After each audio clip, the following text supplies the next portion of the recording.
Hi guys, it's Macy and welcome to my first Q&A video. I actually took a little bit of a social media break and a break from making YouTube videos just to focus on my mental health. But now that I'm back, I thought it would be perfect to answer some of my most highly asked questions. So I actually asked a bunch of you guys on Instagram and my YouTube community post what questions you have for me, and I'm actually going to be answering them today. So I'm actually going to include timestamps on the video, so feel free to hop around, grab a drink, sit back and relax, and let's chat. All right, so let's start off with the first question. How are you doing these days, and what's been bringing you joy lately? Well, thank you so much for asking me this question. I think that I've definitely been going through it these days. I think that my journey has always been one that is constantly up and down, and throughout the ups and downs, I'm always trying to make sure that I'm feeling myself and I'm doing things that I love doing. So I'm constantly in this cycle of being tough on myself, pushing myself forward, but I think oftentimes I experience a lot of burnout and anxiety. So that's why I took a little bit of a break from making YouTube videos, because I really needed to feel myself again. Currently, I'm feeling a lot better and I'm ready to tackle my anxieties and the things that have been holding me back. I'm actually a Taurus, and they always say that we have a lot of difficulty starting up again, and we're like a big boulder trying to go up a cliff, and it's really hard to get us moving, but once we're moving, we're solid and we're going forward, we're super confident and we're killing it. But once there's like a halt or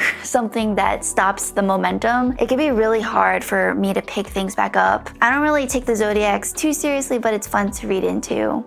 I definitely experienced some kind of rut where I have imposter syndrome, just a lot of anxiety, such as like, why do people even watch my YouTube videos? It might sound really silly, but that's honestly the anxiety that I often feel when I take a break. And there's just a lot of guilt sometimes that comes with taking breaks. And then it creates this really complicated web of anxieties that just keeps growing and growing. But I'm very fortunate to have my family to help me just slow down, breathe. Sometimes all it takes is for you to just do it to then see how you feel about it. So yeah, I've just been feeling a lot of anxieties lately, and I'm really trying my best to just overcome them and not listen to that devil on my shoulder. But yeah, all in all, I'm doing a lot better after taking some time off just to reassess what I like to do, what makes me me, and how I want to take this channel forward. I think that it's always going to be a journey, and that's life. Okay, so what's been bringing me joy lately? I think what's been bringing me joy is spending time with my family and reconnecting with some really good friends. I think that oftentimes I found myself shutting things out because of trauma and fear, and I really want to overcome that, because there's just a lot of beauty in life that can be really hard to see when you're really down and when you're dealing with depression or anxiety. I don't want to always be controlled by those anxiety clouds that often just consume me. So I've been doing a lot of things that I kind of shut myself out from doing because of fear of being disappointed or fear of just happiness. And I think I'm getting better. I'm starting to see the joy in life again and just feeling myself. Okay, so how did I become an engineer and designer? So I actually started off my journey as a computer scientist. I started computer science studies in high school, and I was a part of a little computer science academy. I was one out of two girls in the entire academy, and that was a really rough experience for me, but I really did not want it to hold me back. And that's kind of how I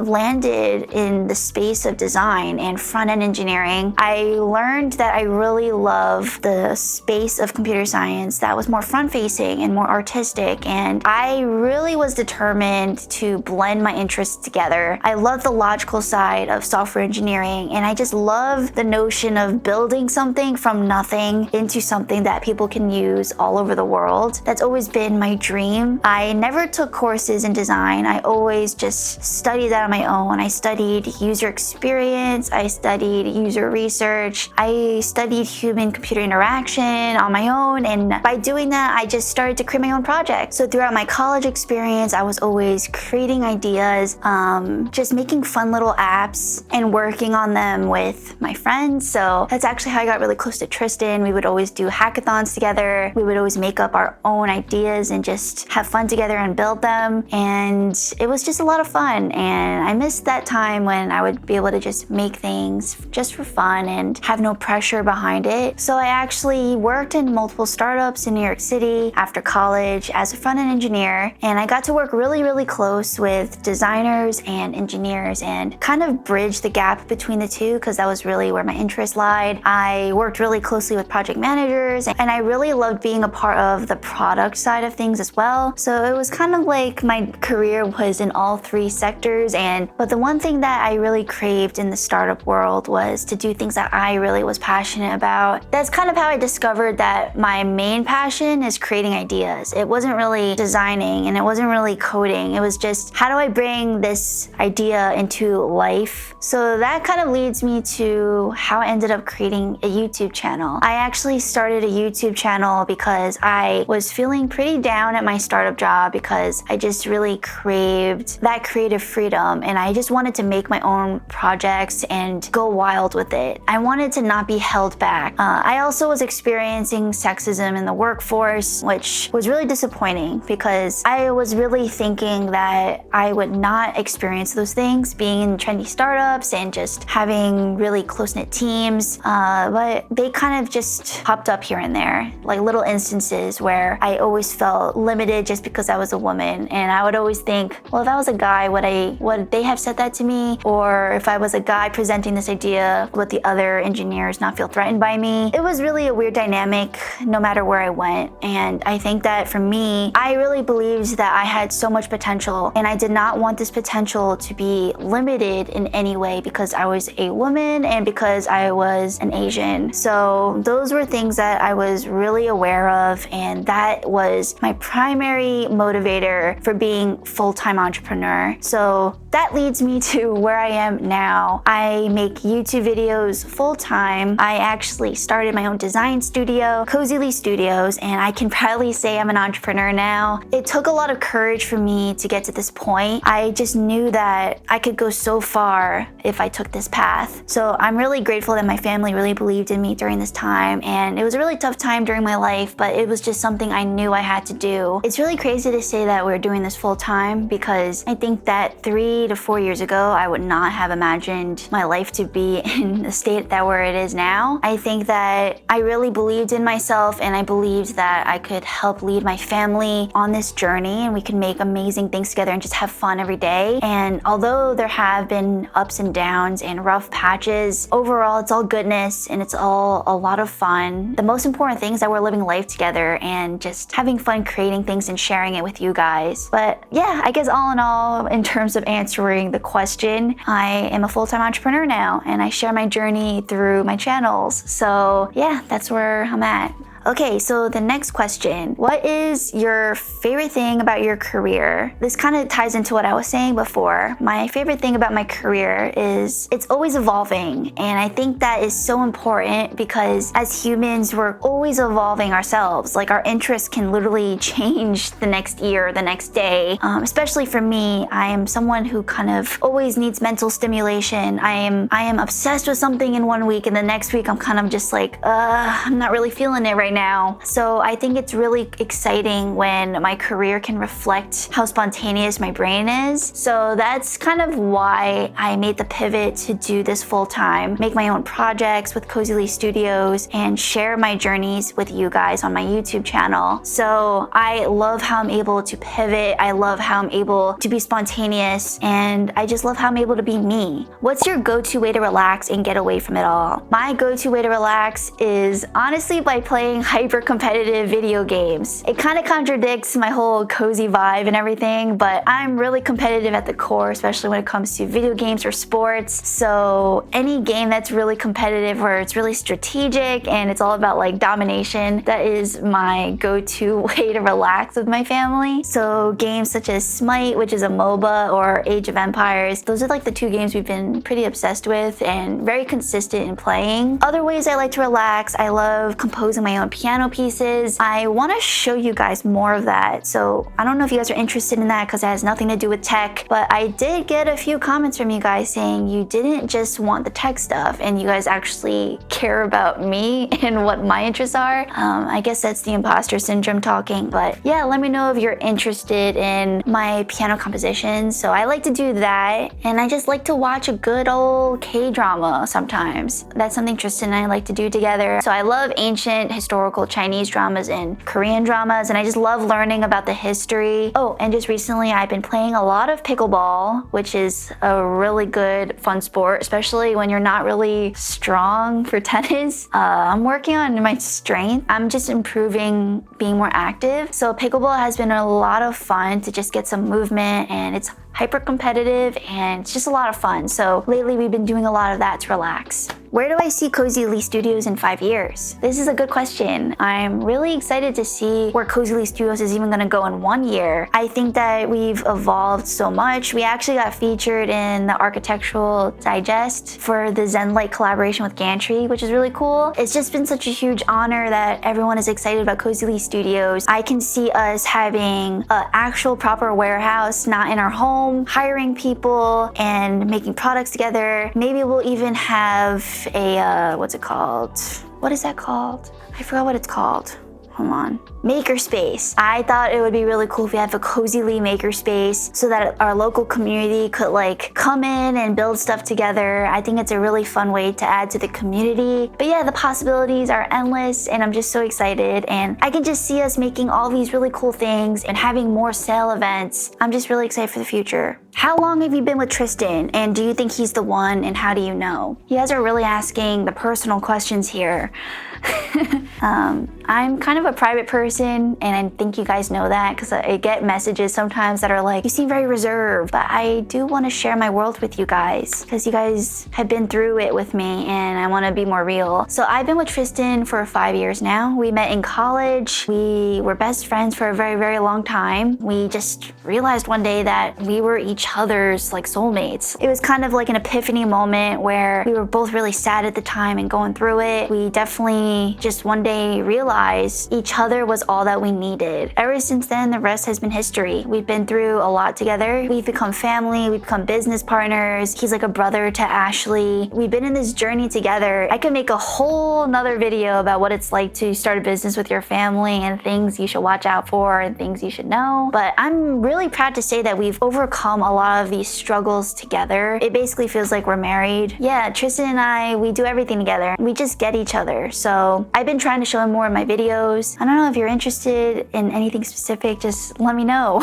Oh yeah, and I do think he's the one. I just feel very safe around him and I feel supported. And no matter what crazy idea I have, I always know he's gonna back me up and cheer me on and make me feel confident. I always feel like with Tristan, we can do anything. We always called ourselves the dream team in college because we would play Super Smash Brothers together and do little tournaments with people in our dorm, and we'd always win. So that's how you know. All right, so next question. What is my personality type or Myers-Briggs? And do I find myself more extroverted or introverted? So I think I am an ENFP, but I think that when it comes to working in the industry and stuff, I was an ENTJ. I don't know, whenever I take the test in different points in my life, the answer is always different, so I really don't know. I just know that maybe my personality is fluid depending on the situation, but I think that's just everyone. So I think that we can't really confine ourselves to a specific type.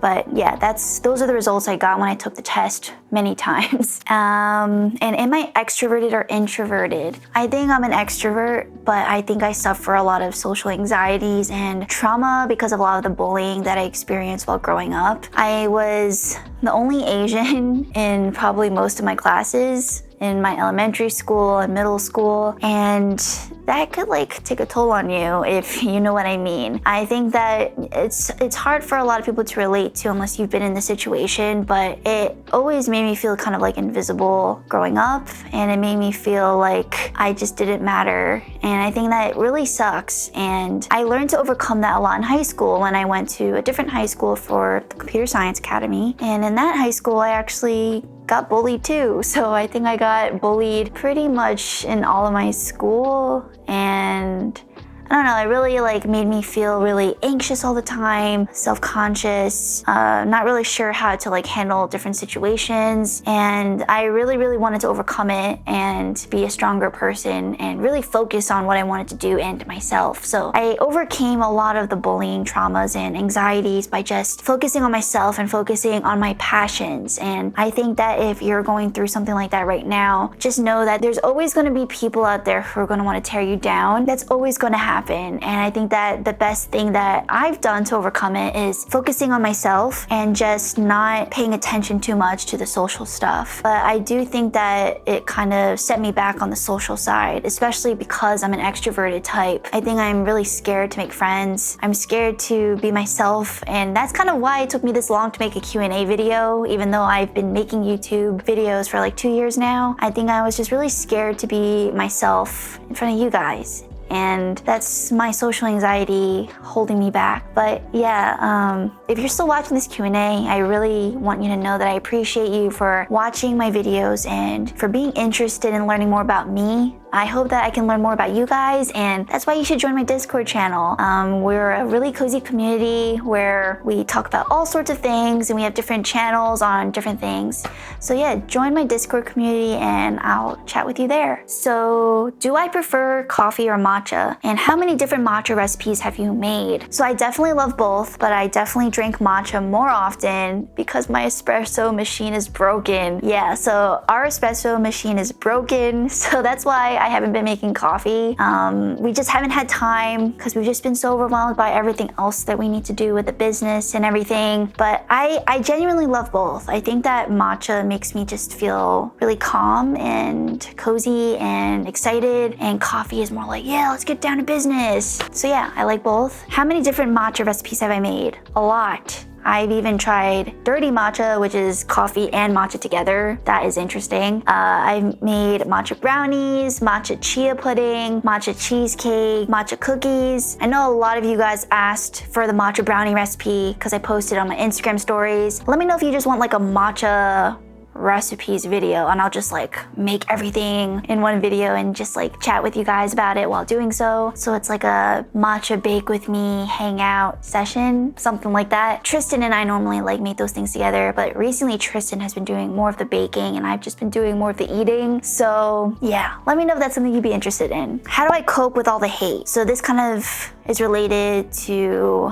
the bullying that I was talking about before. I get quite a lot of hate comments on my YouTube videos and TikTok videos and Instagram videos. I think it's just part of the job, and that's something that I owned pretty early on when I knew I wanted to do this seriously. I do have trauma with cyberbullying because I got pretty cyberbullied in high school. I really try hard to not let bullies get to me, or the hate comments, especially the hate comments that are just like, your husband or your dad bought you everything that you have right now, and they're like, oh yeah, you're a woman coder? Yeah, right. Or they always do that woman coffee emoji. And I remember one time this guy made a TikTok video where it was like an animation of these guys just like holding coffee, and they were like, women, and they were stitching my video above that meme. So yeah, there's just always comments where people are trying to tear me down, or they're trying to discredit any hard work that I might have done. They just try to say that I earned my stuff just because of my husband. I'm not even married yet.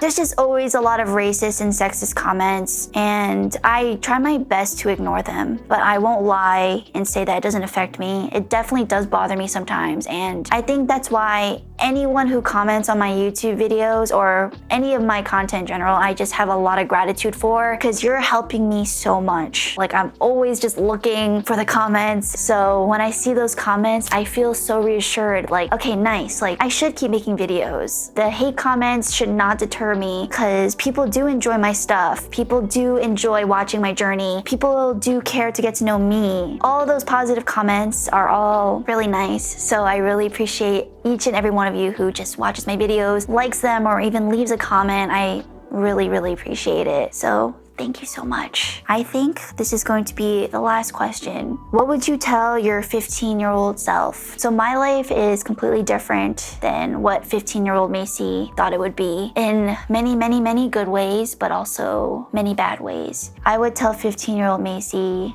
to enjoy the present more and to stop worrying so much about just stressing out about being perfect. I think that we're so pressured to be perfect, especially in today's world where there's social media and you see all these successful people and you just feel so small. I would tell 15-year-old Macy to just chill out. Honestly, I'm telling current Macy this too. I'm not that much different than 15-year-old Macy. Probably a little bit more melancholy, a little bit more glum sometimes, but I would tell her that you're gonna do great things because you believed in yourself. You should have some faith that you're gonna do well because you love what you do and you love yourself. So don't put so much pressure to be the best older sister, the best daughter, the best girlfriend, the best version of you. Just chill out and enjoy life for once and stop thinking that when one bad thing happens, it's gonna be the end of the world. So yeah, that's what I would tell 15-year-old Macy. And that's kind of what I'm telling myself right now as I'm talking to you guys. Yeah, I hope that those were interesting questions. I picked the juiciest ones for you guys. So thank you each and every one of you who were looking forward to me making another YouTube video. I got so excited when I asked on YouTube, like, hi guys, I'm about to make a new YouTube video. I took a break because of my mental health, and so many of you guys wrote such nice things and really encouraged me to come back, but also to take my time and put my mental health first. Yeah, thank you guys so much for sending in your questions and for always watching my videos and for leaving the nicest comments. I really hope that my videos continue to inspire you. Thank you guys so much for everything. I'm gonna see you very soon because I'm feeling pretty good. All right, so thank you guys so much again. Stay cozy and I'll see you in the next one. Bye.